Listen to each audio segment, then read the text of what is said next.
हनुमानगढ़ के किसान आज अमर अनशन पर बैठे हैं और ये सांकेतिक अमर अनशन वरिष्ठ किसान नेता जगजीत डल्लेवाल, जो कि पिछले 20 दिनों से हम जो एमएसपी की मांग को लेकर अमर अनशन पर बैठे हैं, उनके समर्थन में यहाँ किसान सड़कों पर उतरे हैं और उन्होंने जो जिला कलेक्टर ऑफिस के आगे धरना लगाया है, सांकेतिक धरना और सांकेतिक अमर अनशन पे 10 लोग बैठे हैं। और सबसे खास बात ये, बड़ी बात ये कि यहाँ पे जो स्थानीय विधायक हैं गणेश राज बंसल, वो किसानों के पास पहुँचे और उन्होंने आश्वासन दिया कि शीघ्र ही इनकी मांग को ऊपर रखा जाएगा और वे इस बात का समर्थन करते हैं। और साथ ही जो युवा किसान नेता है रेशम मानुका और राय साहब चहर, उन्होंने भी कहा कि अगर सरकार ने डल्लेवाल जी को नहीं सुना और किसानों की मांगे नहीं मानी तो शीघ्र ही बड़ा आंदोलन किया जाएगा।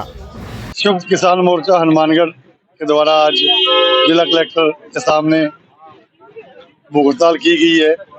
इनकी विशेष मांग यही है कि इनके जो भी जिन्स है उसका समर्थन मूल्य होना चाहिए। तो मैं भी इस बात की इनकी मांग को जायज़ ठहराता हूँ कि जब प्रत्येक वस्तु का मूल्य निर्धारित है तो इनका भी जो उत्पाद ये धरती माँ के कोख से पैदा करते हैं उनको इनके एक तरीके से गारंटी होनी चाहिए जो एमएसपी, ताकि ये हर व्यक्ति किसान अपने आप को सुरक्षित महसूस हो सके। क्योंकि एक किसान ही ऐसा व्यक्ति है जो पहले अपने जेब से पैसा खर्च करके धरती माँ की कोख में इस उम्मीद के साथ फसल बोता है कि उसे प्राप्त होने वाली जिन्स का अच्छा पैसा मिलेगा और उसे लाभ प्राप्त होगा।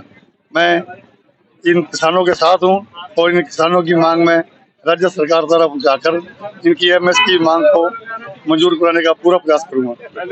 वैसे कम शब्दों में मोटी बात जी सर बताएं। ऐसा है, किसानों की अलग से कोई मांग नहीं है। हमारे देश के जो वर्तमान में प्रधानमंत्री है, इन्होंने जो किसानों के साथ वायदे किए थे, मुख्यमंत्री रहते हुए वायदे किए थे, जो 2014 का चुनाव था उस टाइम जो वायदे किए थे, वो उनकी मांग के लिए किसान लगातार 13 महीने दिल्ली के बॉर्डरों पे बैठा रहा और पिछली फरवरी से लगातार खिनौरी और शंभू बॉर्डर पर किसान इस मांग को लेकर बैठे हुए हैं।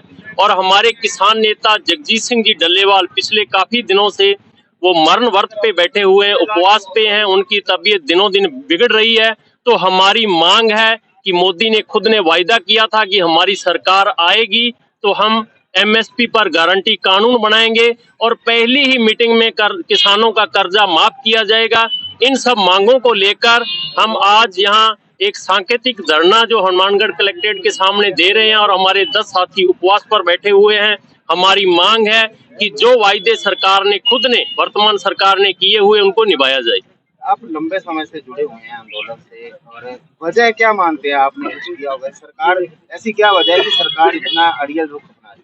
वजह यह है कि सरकार चोरी छिपे, वैसे तो ओपन भी बहुत कुछ है, कॉरपोरेट घरानों का जो कर्ज माफ किया जाता है, उनको जो सुविधाएं दी जाती है, उसके माध्यम से बहुत बड़ा चंदा, बहुत बड़ा भ्रष्टाचार किया जा रहा है। इन लोगों को पैसा आता है तो शायद इनको ये लग रहा है इन लोगों को भी किसानों के माध्यम से हम ठगी नहीं मार सकेंगे, क्योंकि इस देश को लूटने का काम हर सरकार कर रही है।